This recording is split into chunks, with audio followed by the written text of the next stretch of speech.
first time in India and exclusively in NDTV studios, the man who is better than any other at making money and giving it away. Business school students, please welcome Warren Buffett. Well, there are times in your life when you are really happy to get to work and tap dance to work, like the gentleman I have here. And this is one of those moments when I'm really thrilled to be a journalist, because with me are a whole lot of students and the one and only Warren Buffett. And I must say that I'm equally very, very thrilled to have one of the most modest, humble, and good human beings that I've met, Ajit Jain.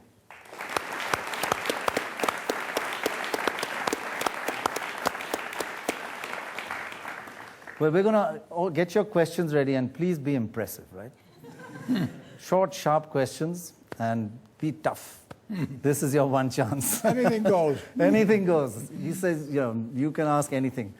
But I'd like to, while they're thinking, you gave an interview, a press conference, 3 hours after landing in India, and you said it's only 3 hours, and I really can't really comment much. But you're a man who looks more than just the quantitative numbers, 8% growth rate, 10% growth rate. You have a qualitative feel. Well, You've been a little time here. What are your impressions of India? Well, it is much as I expected. I mean, I expected to see a booming economy, which I've seen. And our particular plant that I visited in Bangalore is just expanding very rapidly. But what I've had a chance to get to meet a lot of people, and I've made some new friends, and a few of them I've invited over to our annual meeting in Omaha. I told them be sure and vote for me if they come. But it's been nothing. It's been nothing but fun so far. But it's been a hectic schedule. It's busy, but I get paid by the hour, so it doesn't make any difference. Well, these kids, they tend to embarrass me because they're much more competent. I think, Ajit, you'll agree with me. This younger generation in India is much more competent than our generation.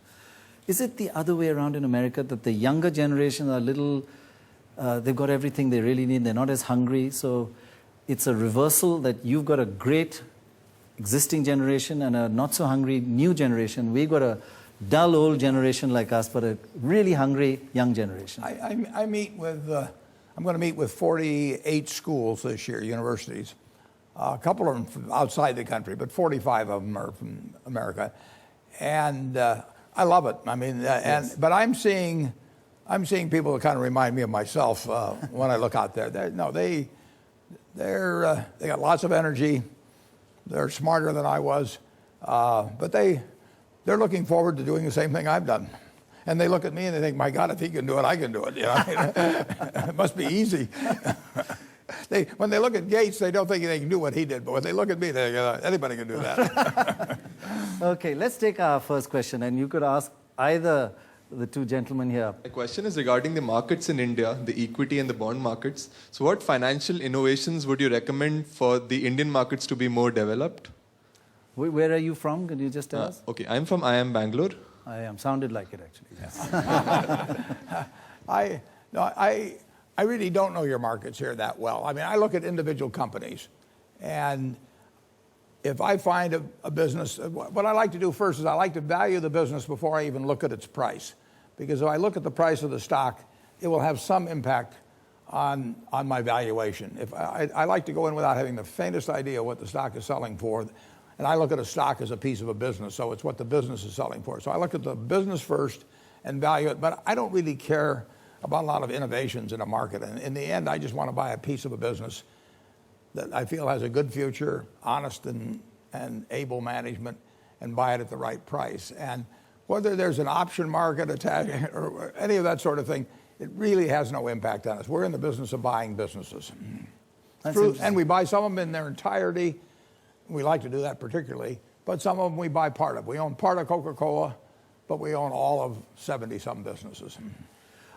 When you say you don't even look at the stock market, how often do you look at the price of shares? I would say that I probably look at the price of Berkshire once every 2 weeks. That's something it. Like that. Yeah, no, it doesn't make any difference. I haven't bought or sold a share for 40 years. So somebody said, when's a good time to sell Berkshire? I said, I don't know. I've never sold any.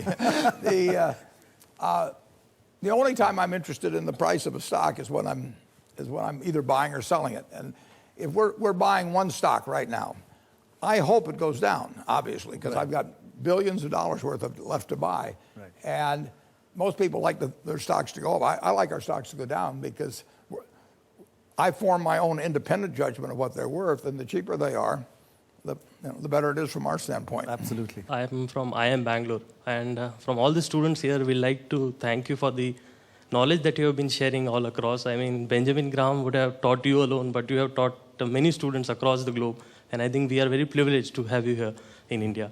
My question is regarding the moat that you talk about a lot of time, the same moat of Coca-Cola, the Seas candies that you have bought. How do you identify them? I mean, it's easy exposed. Now you sit here, you say that Coca-Cola's moat is expanding. But when you bought it, there were a lot of suspicion whether the company will make it through or not. So how do you get the conviction to go out and buy a stock when the market is against you?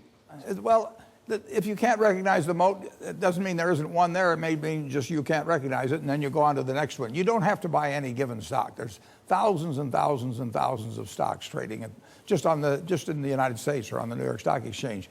And you don't have to be right on every one of them. You only have to be right on the ones that you buy. And so there are times when I can see that there's a moat around a product. Take Coca-Cola. I mean, if you've been selling a product since 1886, and every year you sell more than the year before, and finally you're selling, in terms of all Coca-Cola products, 1.6 billion 8-ounce servings a day, you've got a moat around that product.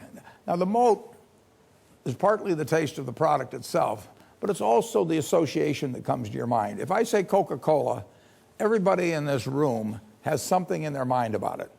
And what we hope at Coca-Cola is that it's something favorable.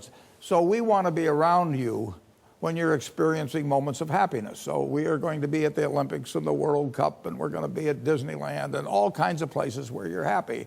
And that, over time, will build something in your mind about a product. I can name 100 other soft drinks, and there's nothing in your mind about them. And that presence of mind, with billions of people all over the world having something favorable in their mind about their product, makes it's huge over time. We do have this candy company, Seas Candy in California. If a 16-year-old in California buys a box of that candy and takes it to the girl that he's fallen for and presents it to her or to her family before they go to the movies, and she kisses him, we own him. I mean, forever. He is not going to try another product. That's a moat. And every day with every product, the moat widens or narrows. And when our people that are selling Seas candy smile at a customer after standing on their feet for 8 hours, it widens the moat. If they snarl at them, it narrows the moat. So every single activity. And we look for businesses with very durable and wide moats. And if you name a company out of the blue, I can't tell you whether it has a moat or not. But all I have to do is be right about the ones I look at. NDTV's cricket app, Android and iPhone, fastest scorecard, special analysis, and much more. Download free. NDTV.com/apps.